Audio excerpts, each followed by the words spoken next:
Students, आज के class में आपका वेलकम है। और आज की क्लास में हम लोग स्टडी करेंगे कि किसी बिंदु आवेश के कारण इसके विद्युत क्षेत्र के किसी बिंदु पर विद्युत क्षेत्र की तीव्रता कितना होता है, इसको आज हम लोग फाइंड आउट करेंगे, इसे निकालेंगे।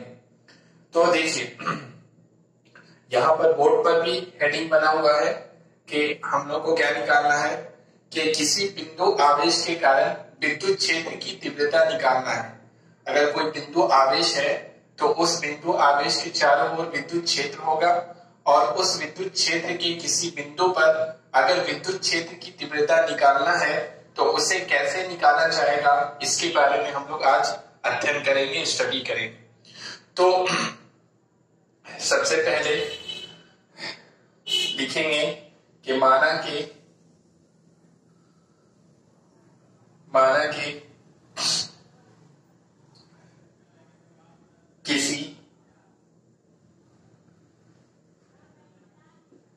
किसी बिंदु आवेश के कारण किसी बिंदु आवेश Q, बिंदु आवेश को क्यों मान लेते हैं, किसी बिंदु आवेश Q के कारण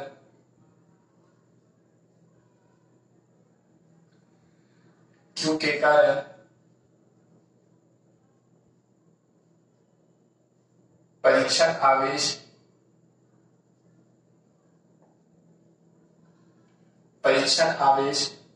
Q नॉट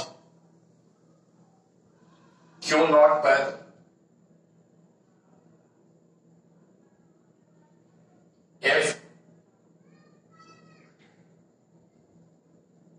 बल लगता है। माना कि किसी बिंदु आवेश Q के कारण परीक्षण आवेश Q नॉट पर F बल लगता है। जैसे कि मान लेते हैं कि यहां पर कोई आवेश रखा हुआ है Q, और इस आवेश अगर कोई आवेश Q है जो बिंदु आवेश है तो इसके चारों ओर क्या होगा, विद्युत क्षेत्र होगा। तो मान लेते हैं कि इसके चारों ओर विद्युत क्षेत्र इस तरह से है। अब दिखाई तो पड़ता नहीं है, तो इस तरह से मान लेते हैं कि ये क्या है, इसके चारों ओर का विद्युत क्षेत्र है। जहां तक इस आवेश का प्रभाव होता है उस क्षेत्र को हम लोग कहते हैं विद्युत क्षेत्र। अब विद्युत क्षेत्र की किसी बिंदु पर मान लेते हैं कि यहां पर इस बिंदु आवेश से r दूरी पर कोई परीक्षण आवेश रखा हुआ है Q नॉट। तो ये प्लस है और ये भी प्लस है, तो प्लस प्लस के बीच में प्रतिकर्षण का बल लगता है। तो ये आवेश इसको प्रतिकर्षित करेगा और बल किधर रहेगा, इस तरफ। तो परीक्षण आवेश पर F बल लगता है, परीक्षण आवेश Q नॉट पर F बल लगता है, परीक्षण आवेश Q नॉट पर F बल लगता है। तो यहां पर हम लोग को विद्युत क्षेत्र की तीव्रता निकालना है। तो मान लेते हैं कि इस बिंदु को अगर यहां पर O मान लेते हैं तो ये वाला बिंदु यहां पर A मान लेते हैं।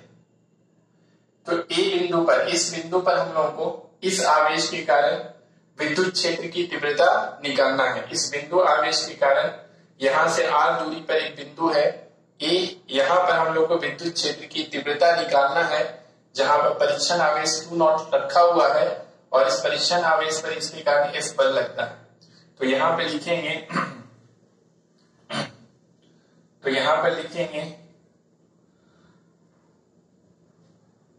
परीक्षण आवेश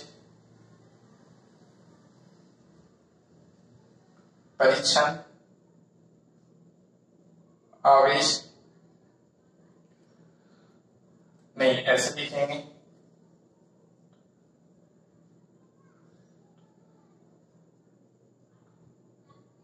तो बिंदु A पर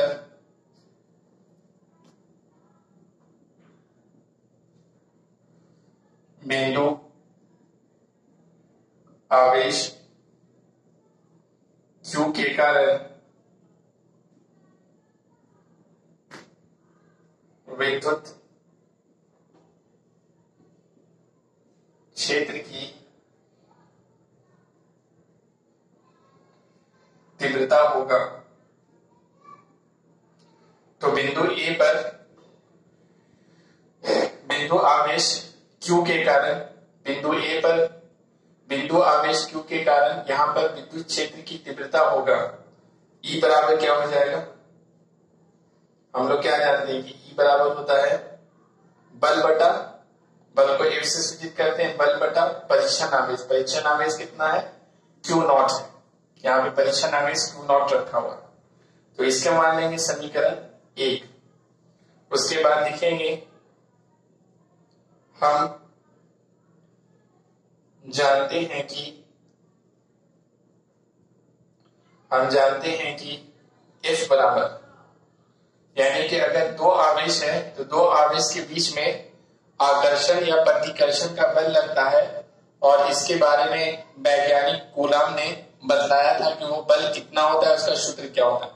तो वहां से हम लोग जानते हैं कि बल जो लगता है इन दोनों के बीच में, यानी इसके कारण इस पर जो बल लगेगा वो इन दोनों आवेश के परिमाण के गुणनफल और इन दोनों के बीच के दूरी के वर्ग के व्युत्क्रमानुपाती होता है। दोनों आवेश के गुणनफल के समानुपाती और दोनों के बीच के दूरी के वर्ग के व्युत्क्रमानुपाती होता है। तो ये होता है F इक्वल टू K और ये होता है Q1 इंटू Q2 बटा R स्क्वायर होता है। ये हम लोग पढ़े थे कूलम के नियम में। तो यहां पर देखिए, यहां पर जो पहला आवेश है वो Q है, तो यहां पर Q1 की जगह पे क्या लिखेंगे? सिर्फ Q लिखेंगे। और दूसरा आवेश क्या है? Q नॉट है, जो परीक्षण आवेश है। तो Q2 के जगह पे क्या लिखेंगे?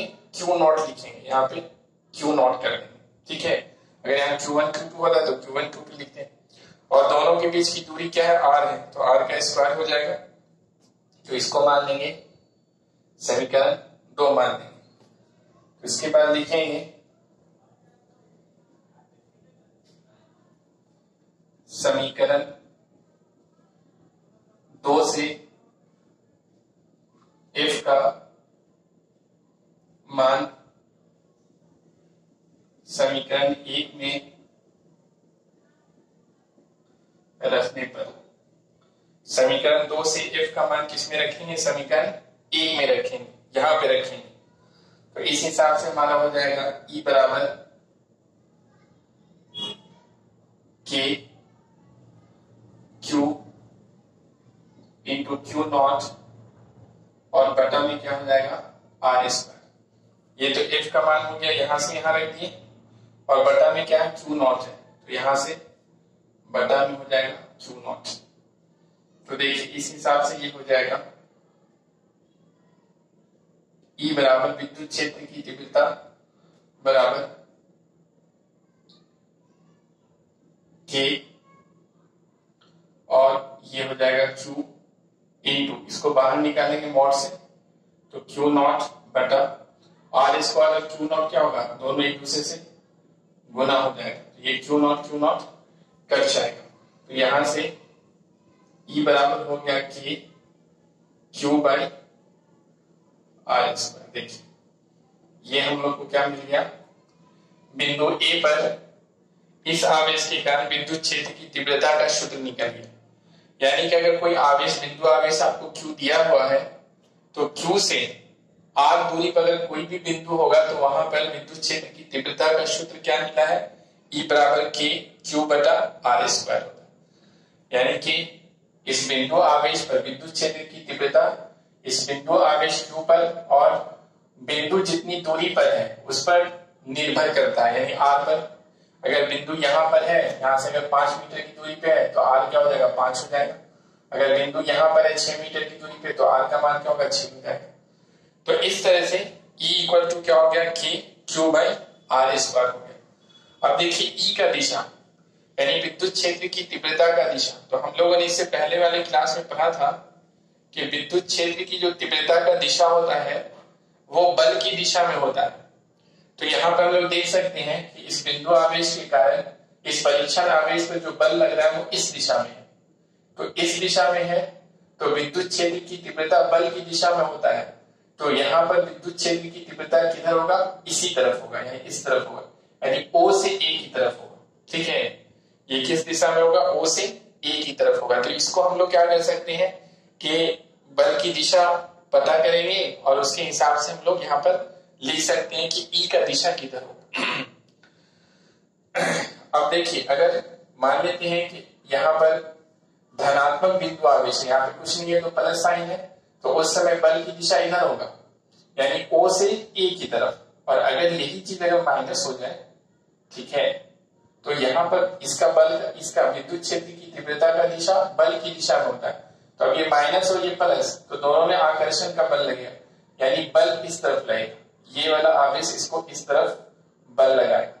तो विद्युत क्षेत्र की तीव्रता ई का दिशा किधर होगा?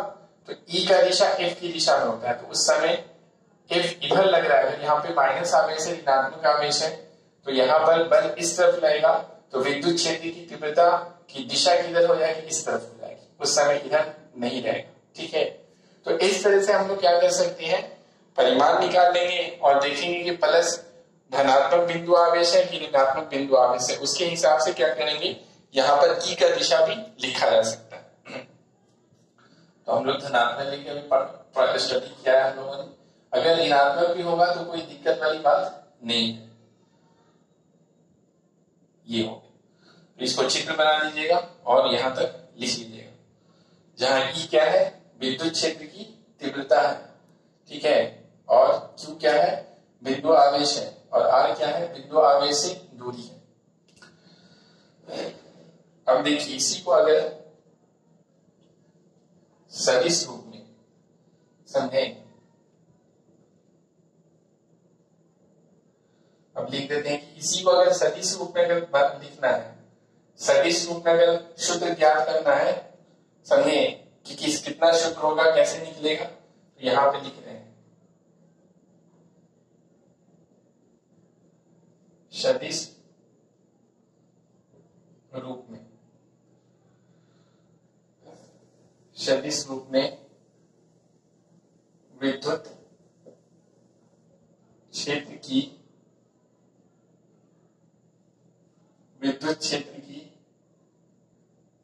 तीव्रता।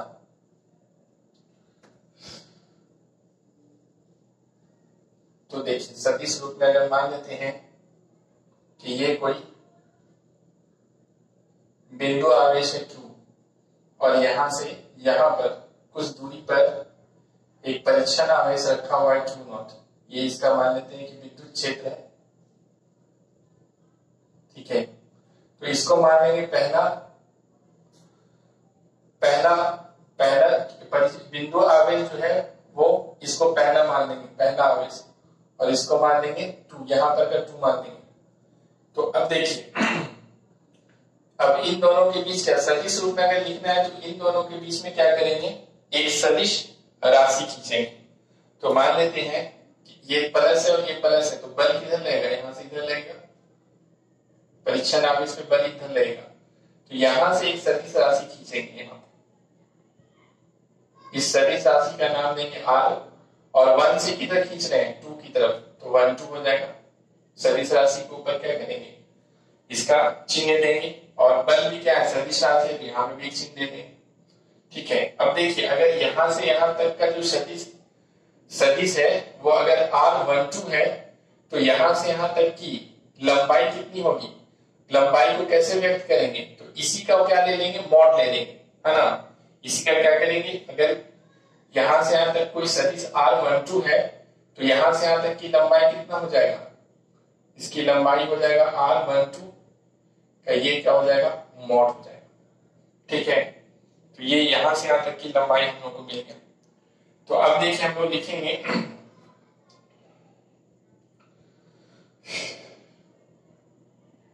चूंकि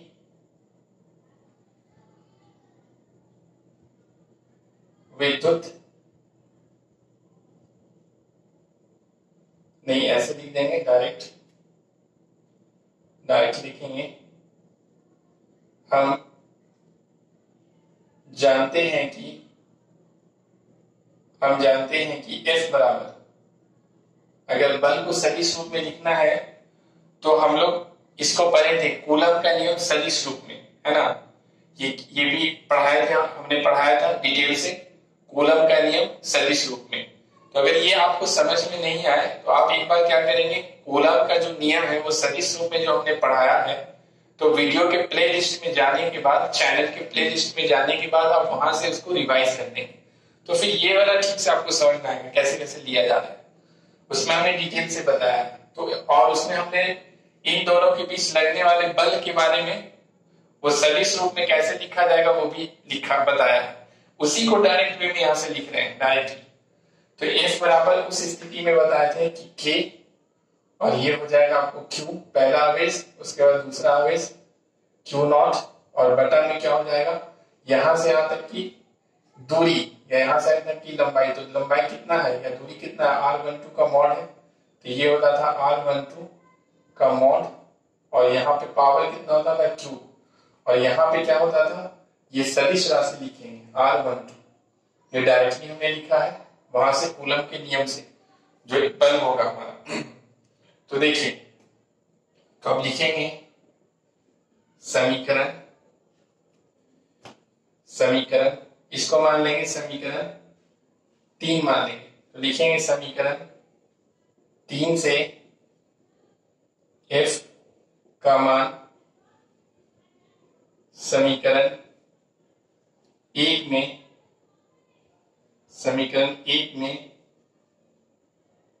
रखने पर, समीकरण 1 में रखेंगे। समीकरण 1 कहां पर है, यहां पर है, तो यहां पर बल का मान रखेंगे। और इसको सदिश रूप में अगर लिखना है तो सदिश रूप में लिखने के लिए कैसे बताए थे, ये लिखे थे E बराबर होता है F बटा Q0 हो जाएगा। सदिश रूप में लिख रहे हैं, तो सदिश रूप में लिख रहे हैं यानी दिशा के साथ लिखना है, तो E के ऊपर सदिश का साइन दे देंगे और F के ऊपर भी क्या दे देंगे, सदिश का जो चिन्ह होता है तीर का निशान, ये इसके ऊपर दे देंगे। तो समीकरण 3 से F का मान समीकरण कहाँ रखने हैं, 1 में रखने हैं, ठीक है। तो उस हिसाब से क्या करेंगे, हाँ यहां पर क्या हो जाएगा,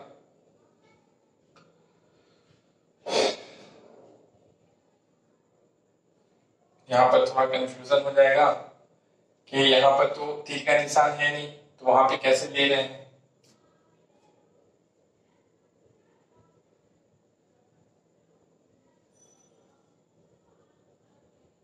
तो यहाँ पे लिख देंगे, क्योंकि विद्युत क्षेत्र की तीव्रता, क्योंकि विद्युत क्षेत्र की तीव्रता E बराबर क्या होता है, F बटा Q0 होता है, ठीक है। विद्युत क्षेत्र की तीव्रता E बराबर, सदिश रूप में अगर लिख रहे हैं तो E बराबर उसके ऊपर तीर का निशान, F के ऊपर भी तीर का निशान, और बटा Q0, ये एक अदिश राशि होता है, ये दोनों सदिश राशि होता है। तो इसमें क्या करेंगे, यहां से F का मान इसमें रख देंगे। इसको अगर लिख देते हैं समीकरण 4, तो लिखेंगे समीकरण 4 में F का मान रखने पर, तो यहां F का मान रखेंगे तो E बराबर हो जाएगा यहां से K Q इंटू Q0 बटा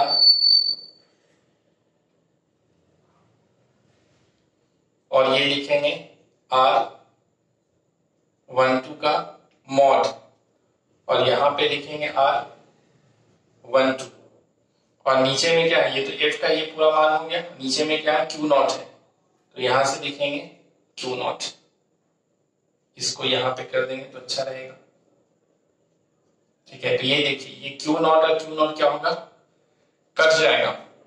उस हिसाब से हम लोग का यहां पर लिख रहे हैं, तो E बराबर हो जाएगा यहां से K Q बटा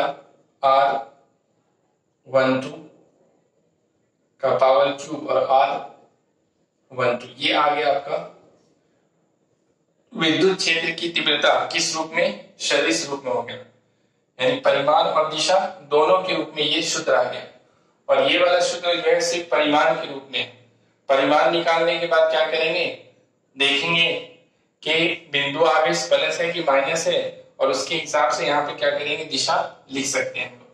तो हम लोग इसी का यूज करके प्रश्न बनाएंगे। इसका यूज करके आप एनसीईआरटी का कई प्रश्न बना सकते हैं। जहां ई क्या है, ये विद्युत क्षेत्र की तीव्रता है, समझे। ई क्या है, विद्युत क्षेत्र की तीव्रता। यहां पे लिख दे रहे हैं, जहां ई बराबर है विद्युत क्षेत्र की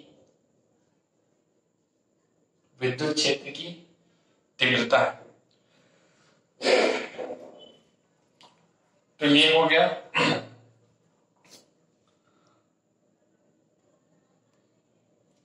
विद्युत क्षेत्र की तीव्रता का सूत्र हो गया। तो इसको आप लोग उतार लेंगे। इसके बाद हम लोग अगले क्लास में इसके आगे स्टडी करेंगे। उम्मीद करते हैं कि आपको समझ में आया होगा। अगर नहीं समझ में आया तो आप कमेंट के माध्यम से पूछ सकते हैं, जो भी आपको दिक्कत हो, और इसके आगे फिर हम लोग अगले क्लास में स्टडी करेंगे। Okay, thank you.